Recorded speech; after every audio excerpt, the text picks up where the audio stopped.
A schema is a generalization of past experiences that forms a scripted pattern of thought. For example, we all have a specific process in mind when we think about going to a restaurant. Some imagine standing in line, placing an order and eating, and then throwing the trash away. Others imagine being seated, then ordering, sharing everything, and then paying, leaving a generous tip. We can think of a schema as a mental framework in the form of a kid's toy. Things we already fully understand, say a triangle, get into our brain without a problem. When new information is similar to what we know, say a square, it can enter the brain through assimilation. For completely new information, here a star, this doesn't work. Then we need accommodation and to change the schema itself. Assimilation is the cognitive process of making new information fit in with your existing understanding of the world. It works if new information is close to what we already know. To process the new information, we make it fit into our existing schemas. We have to use accommodation if things are so unique that they don't fit into our existing schema. In other words, to understand something truly new, we first have to remodel our brain space. Just imagine you were born completely colorblind. Not a million books or the best teacher could ever truly explain red to you. You need to experience it to accommodate the idea. Frederick Bartlett demonstrated how schema unconsciously alter our perception and memory in what became known as the War of the Ghosts experiment. He did that by reading to his British students a strange Native American folktale from the Chinook tribe. The story involved ghosts, hunting seals, going to war, and canoeing. Later, he monitored how the students recalled what they remembered from the story, first days, then weeks, and then months after. 3 striking things happened. 1. Omission of unfamiliar details. Multiple students did not recall a part about the Chinooks going hunting seals. This happens because hunting seals does not naturally fit into the cultural context of rich British students.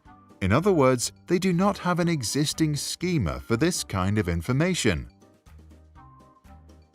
Therefore, they have a hard time understanding it and hence can't move it into their long-term memory for later recall, and so they forget. Bartlett argued that psychologically we conceive anything that doesn't fit our schema as irrelevant. 2. Familiarization of things strange. Some of the students that initially did remember the part about hunting seals later recalled the activity as going fishing. A canoe that was loaded with weapons was remembered as a rowboat. This happens because when we lack the words to describe new, unique experiences, we use idioms or figures of speech. In other words, we channel unfamiliar information through the framework of a familiar schema. And because we do that every time we recall that unique experience, over time it becomes more familiar and less authentic. 3. Rationalization of the illogical. Right after it was told, most students thought that the tale was strange. A few weeks later, however, it suddenly made a lot of sense to some of them. The students began to add terms such as therefore and because, and unconsciously made the story casual and logically coherent. Whenever they retrieved it from memory, they added a reason. The Chinooks didn't go hunting seals or to war on their canoes. They took the boats because they wanted to go fishing. Bartlett noted that each time the students were asked to recall the story, it had changed a bit, which means that long-term memories are neither fixed nor immutable, but are constantly being adjusted. This supports the existentialist view that people construct the past in a constant process of adjustment. In other words, Much of what we remember is rationalized into a self-narrative that allows us to think of our life as a coherent string of events. Jean Piaget, who coined the term, argued that we construct our experiences into schemata so we can make sense of the world.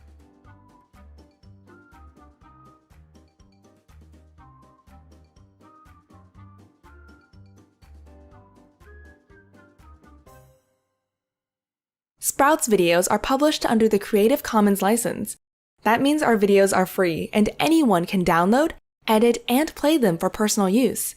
And public schools, governments, and nonprofit organizations can also use them for training, online courses, or designing new curriculums. To help us stay independent and support our work, you can join our patrons and contribute. Just visit patreon.com/sprouts. Even $1 can make a difference.